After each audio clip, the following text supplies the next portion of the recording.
তো আজকে আমরা চলে যাচ্ছি বসিরহাটের রঘুনাথপুর গ্রামের হংকং পার্কে। তো চলো যাওয়া যাক। গ্রামের মধ্যে রাস্তা, দুই দিকে চাষের জমি। বলতে বলতে আমরা চলে এসেছি বসিরহাট রঘুনাথপুরের হংকং চিলড্রেন পার্কের একদম সম্মুখে। সামনের ভিউটা তোমরা স্ক্রিনে দেখতে পাচ্ছ। তো জানি না ভিতরে কেমন আছে এবং কি হবে। তো এখন যেহেতু সামনে আছি এবং পুরো দৃশ্যটা তোমাদেরকে তুলে ধরছি।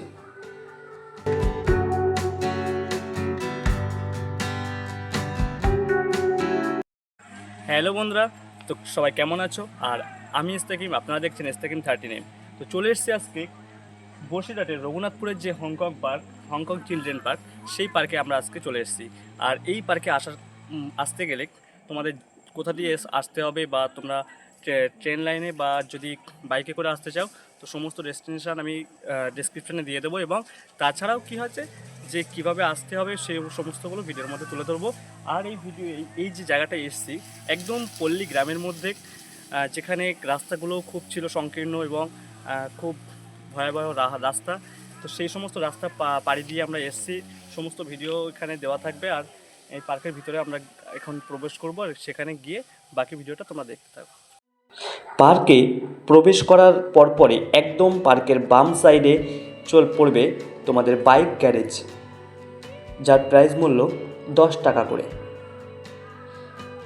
পার্কে যাওয়ার সঙ্গে সঙ্গেই মনে হলো এ যেন এক ফুলের বাগান। চারিদিকে বেশ ফল ফুলের গাছ ভর্তি। আর তাছাড়া এখানকার যে মেন দৃশ্য, সেটা হচ্ছে 300 ফুট লম্বা একটি ঝুলন্ত ব্রিজ। আর তাছাড়া এখানে বিখ্যাত দুটো জিনিসের মধ্যে একটা হচ্ছে ঝুলন্ত ব্রিজ, আর দ্বিতীয় হচ্ছে বিভিন্ন ফুলে এখানে ভরপুর। পার্ক তো নয়, যেন এক স্বর্গ।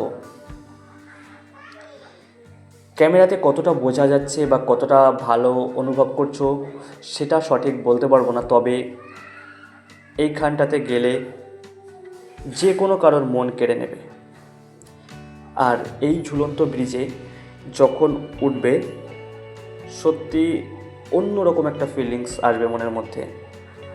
এই পার্কটি একদম গ্রামের মধ্যে অবস্থান করার কারণে এই পার্কে যেতে গেলে নিজস্ব গাড়ি অর্থাৎ রিজার্ভ করে অথবা নিজের বাইকে করে যেতে হবে। পার্কে যাওয়ার যে ডেস্টিনেশন, সেটা আমি ভিডিওর মধ্যে অবশ্যই তুলে ধরবো।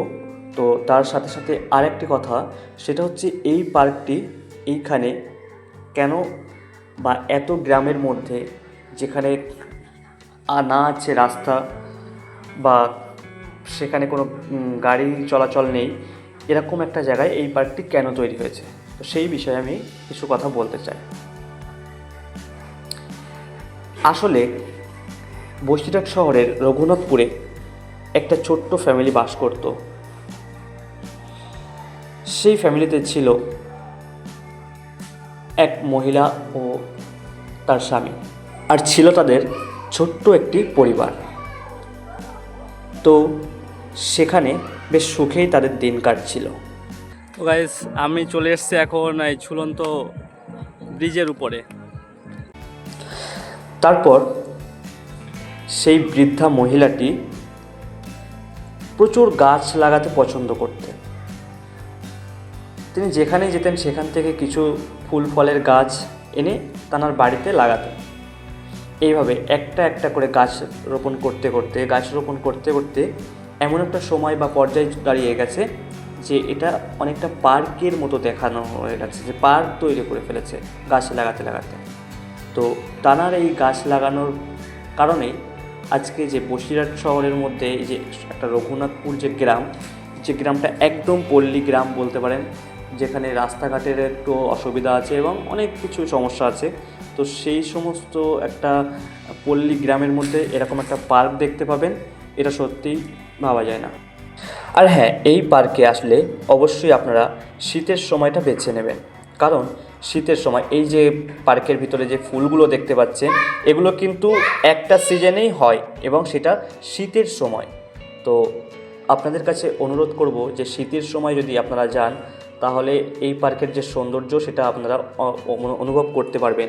আর তাছাড়া যেটা হচ্ছে এই ঝুলন্ত ব্রিজ যেটা 300 ফুট লম্বা, তো এই ব্রিজে যখন উঠবেন অবশ্যই একটু দেখে উঠবেন এবং নিজেরা যখন উঠবেন একসঙ্গে 2-4 জন উঠবেন না, একা একা যাবেন এবং যদি যান পরপর একটু নিজেদের দূরত্ব বজায় রেখে যাবেন। যেহেতু এখানে কিন্তু একদম দেখতেই পাচ্ছেন এখানে একটা ভাঙা আছে, তো এরকম মাঝে মাঝে অনেক জায়গায় দেখলাম যে ভাঙা আছে। সেই জন্য সবাইকে বলবো যে নিজেরা নিজেদের দূরত্ব বজায় রেখে যাবেন যাতে কোনো দুর্ঘটনার সম্মুখীন না হতে হয়। আর অনেকেই এই পার্কটা প্রথমে যখন যাবেন মানে গিয়ে বুঝতে পারবেন না যে কোন দিক দিয়ে যাব, যেহেতু না আছে তেমনভাবে ভালো সুন্দর পথঘাট, একদম গ্রামের কখনো কখনো মাটির রাস্তাও পড়বে। তো সেই জন্য ডেসক্রিপশানে এই পার্কে যাওয়ার অ্যাড্রেস অর্থাৎ ম্যাপের লিংক আমি দিয়ে দিচ্ছি। সবাইকে বলবো যে ম্যাপ ধরে যাবেন তাহলে সঠিকভাবে পৌঁছাতে পারবেন, না হলে কিন্তু জিজ্ঞাসা করে আপনাদেরকে যেতে হবে। আর পার্সোনাল গাড়ি তো অবশ্যই আপনাদের লাগবে।